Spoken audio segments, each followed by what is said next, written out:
নমস্কার বন্ধুরা, শতদল অ্যাকোয়াটিক প্লান্টেশনে আপনাদের সকলকে স্বাগতম জানাই।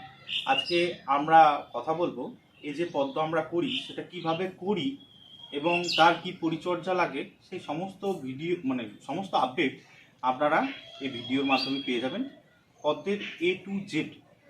আচ্ছা, এটা আছে আমাদের গার্ডেন সয়েল। আমার কাছে যেটা রয়েছে এঁটেল মাটি। এই মাটিটিকে আমরা একটু ভিজিয়ে নেব। আর এদিকে রয়েছে আমাদের অল্প একটু পুরনো গোবর সার। দেখতেই পাচ্ছেন এই গোবর সারটা এতটাই পুরনো যে পুরো একদম ঝুরঝুরে মাটির মতো হয়ে গেছে। এই যে এটা হচ্ছে একটা 30 টাকার গামলা, ছোট্ট একটা গামলা। সেই গামলার মধ্যে আজকে একটা টিউবওয়েল লাগাবো। এখানে দিয়ে দিচ্ছি পুরনো গোবর সার। এই পুরনো গোবর সারটার সঙ্গে আমি কিছু উপাদান দেব। সঙ্গে দেব আমি সামান্য একটু হাড় গুঁড়ো, আর দেব সামান্য একটু শিংকুচি,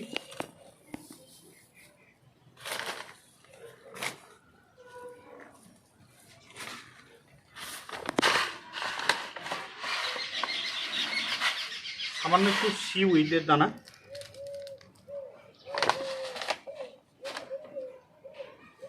আর ব্যালেন্স এনপিকে 19-19-19 এটা দেবো সামান্য একটু।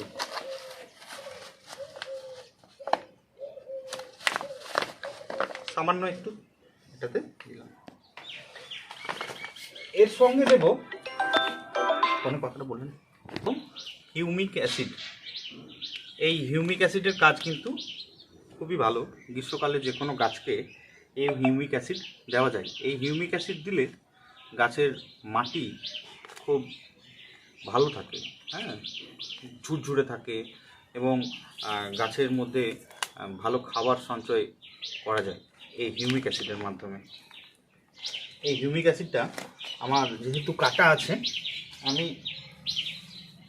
এই হিউমিক অ্যাসিড সামান্য পরিমাণ দেব। এটা দেওয়ার পর আমি এই উপাদানগুলিকে একসঙ্গে মিশিয়ে নেব।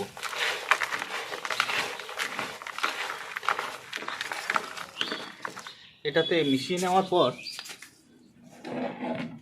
এটাকে আমি একটু জল দিয়ে ভিজিয়ে নেব।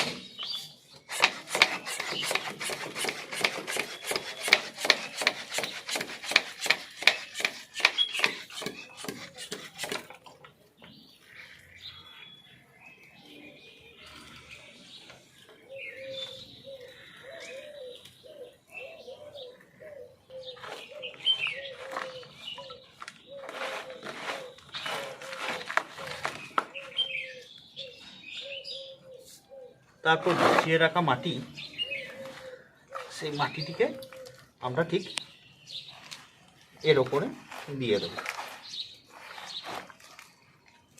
একটু স্টপ করিয়ে তুই কাজগুলো করে নে না।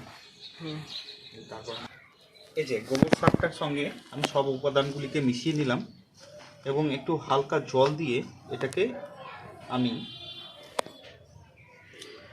গুলে নিলাম। এরপর এটাকে এই সারটা কিন্তু সবসময় শুকনো বা পুরনো সার দেবেন। কাঁচা গোবর বা কাঁচা সার কিন্তু দেবেন না গোবর সারের ক্ষেত্রে, কারণ কাঁচা গোবর সার হলে কিন্তু গাছ পুরো নষ্ট হয়ে যাবে। আরেকটা কথা, এই গোবর সারের সঙ্গে মাটি আর মাটির সঙ্গে গোবর সার কখনোই একসঙ্গে মিশিয়ে আমি কিন্তু গাছ করব না, বা আমি করিও না। এর সঙ্গে এই যে পুরনো গোবর সারের সঙ্গে এই যে মাটিটাকে আমি দিয়ে দেবো। স্টপ করে মাটিটাকে দিয়ে দিই।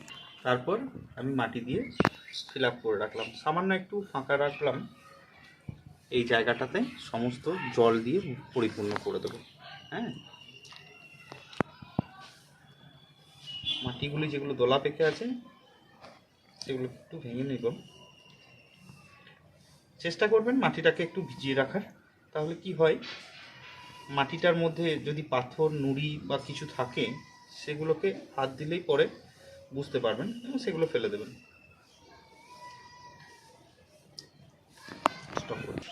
দেখুন আমি এখানে কিন্তু সুপারগুলিকে মানে সময়ের কারণে লাগাতে পারিনি, জলে ভাসমান অবস্থায় আছে।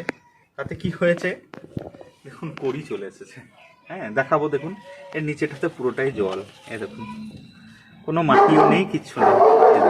স্টপ। এটা যে টিউবার অনেকদিন জলের মধ্যে ভাসিয়ে রাখার জন্য, দেখুন এই সামান্য ছোট্ট টিউবার থেকে এই যে নটটা এগিয়ে এগিয়ে এগিয়ে এগিয়ে অনেকটা গেছে। এটা আমরা লাগাবো।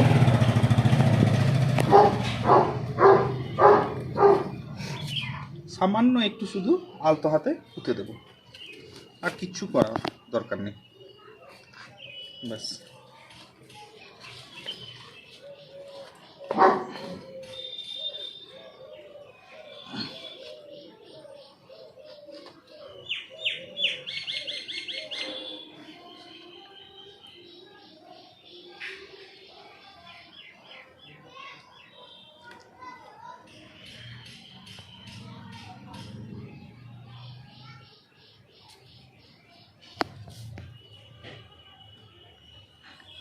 আলতো হাতে হাতের ওপরে জলটাকে ঢালবো, যাতে টিউবারটা সরে নড়ে না যায়, বাস। এটাকে জল দিয়ে পরিপূর্ণ করে দেবো।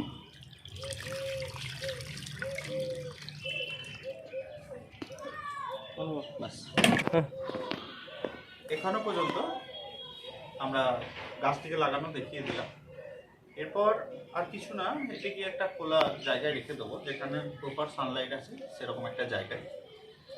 আর এই ছিল আজকের ভিডিও। আর এই ভিডিও যদি ভালো লেগে থাকে আপনারা সঙ্গে থাকবেন, হ্যাঁ, সাথে পাশে থাকা বেল আইকনটিকে প্রেস করে, হ্যাঁ, কোনো কিছু জিজ্ঞাসাবাদ থাকলে আপনারা কমেন্ট অবশ্যই করবেন। সঙ্গে থাকুন। নমস্কার।